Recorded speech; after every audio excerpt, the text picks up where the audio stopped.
Saya mulai. Assalamualaikum warahmatullahi wabarakatuh. Berdoa dulu ya. Bismillahirrahmanirrahim. Rabbi yasir wala tu'asir, Rabbi tahmim bil khair. La haula wala quwata illa billahil aliyil azim. Oke, masih semangat konsul ya. Oke, saya harap kalian tidak putus semangat untuk konsultasi dengan guru pembimbingnya ya. Jadi intinya di riset itu, di program SIP MAN 1 itu intinya kalau kalian punya project itu intinya kalian hanya butuh sering-sering untuk konsultasi ya. Intinya sering-sering konsultasi ya. Semakin sering konsultasi maka nanti guru pembimbingnya akan semakin hafal dengan kamu ya, semakin mengenal kamu. Kalau misalnya kalian tidak punya judul, bisa jadi nanti dikasih cuma-cuma, dikasih judul cuma-cuma dari pembimbingnya. Nah, dikasih cuma-cuma kan kalau pembimbingnya mengenal kamu. Nah, mengenal kamu itu bisa melalui konsultasi. Nah, jadi semakin sering kamu konsultasi, nanti pembimbingnya akan semakin mengenal dirimu. Begitu ya.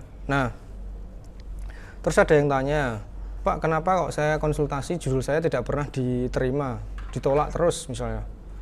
Nah, kenapa kok judulmu ditolak? Itu karena ada beberapa alasan. Jadi tidak serta-merta terus langsung ditolak gitu, tapi pasti ada alasannya. Jadi alasan yang pertama ya, kenapa kok judulmu ditolak?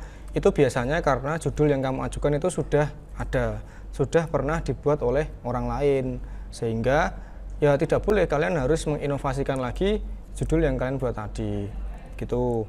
Kemudian yang kedua ya, kenapa kok judulmu ditolak?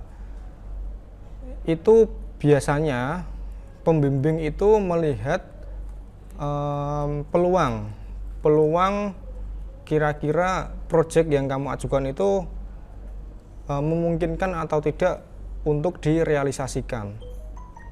Biasanya pertimbangannya adalah jangka waktu juga, jangka waktu dan kemampuan riset kita. Gitu. Contoh, misalnya ada project MyRes ya, Madrasah Young Researchers Supercamp ya. Nah, itu kan di event MyRes dikasih jangka waktu penelitian hanya 1 bulan. Nah, kalau misalnya kalian mengajukan judulnya itu penelitiannya butuh waktu lama, lebih dari satu bulan, ya berarti otomatis judul yang kamu ajukan akan ditolak. Nah, ditolak itu bisa jadi judulmu dialihkan ke event yang lain gitu. Jadi pertimbangannya itu ya, bisa jadi judulmu itu sudah sama dengan karya orang lain, bisa jadi karena melihat peluang riset yang kalian ajukan itu memungkinkan atau tidak untuk direalisasikan gitu. Terus alasan yang ketiga kenapa kok ditolak, judulmu yang kamu ajukan itu belum sesuai dengan standar riset di MAN 1. Jadi standar riset di MAN 1 itu ya ada standarnya. Standarnya bagaimana Pak maksudnya? Ya jangan judul yang terlalu simpel, tapi jangan juga judul yang terlalu tinggi, terlalu imajinatif lah.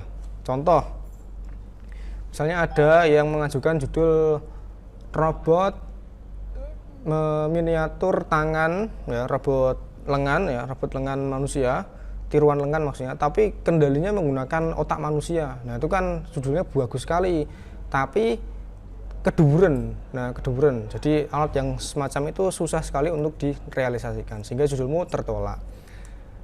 Atau judulnya yang terlalu simpel misalnya. Terlalu simpel itu yang gimana? Misalnya membuat kopi dari campuran kopi luwak dan santan misalnya. Nah, itu judul yang terlalu sederhana. Nah, nanti kalah saing nanti. Makanya judulmu tertolak. Gitu ya. Jadi alasan kenapa kok judulmu itu tidak diterima itu ada 3 tadi. Judulmu sudah ada, atau karya yang serupa itu sudah pernah dibuat oleh orang lain. Yang kedua adalah melihat peluang. Jadi judul yang kamu ajukan itu bisa direalisasikan atau tidak. Dan yang ketiga, judulmu itu bisa jadi terlalu sulit atau judulnya terlalu simple gitu. Jadi ya makanya judulmu ditolak tadi. Nah, kemudian ya intinya kalian tidak boleh patah semangat ya. Kalau judulnya ditolak ya berarti kalian cari judul yang lain. Itu. Ada juga kasus yang seperti ini. Sudah di ACC pembimbing 1 tapi tidak di ACC dari pembimbing yang lain. Ya nanti judulmu tidak bisa dilanjutkan. Jadi boleh lanjut project ketika judulmu sudah di ACC oleh 4 pembimbing. Gitu. Kalau yang meng-ACC 3 yang menolak 1 ya lanjut gitu.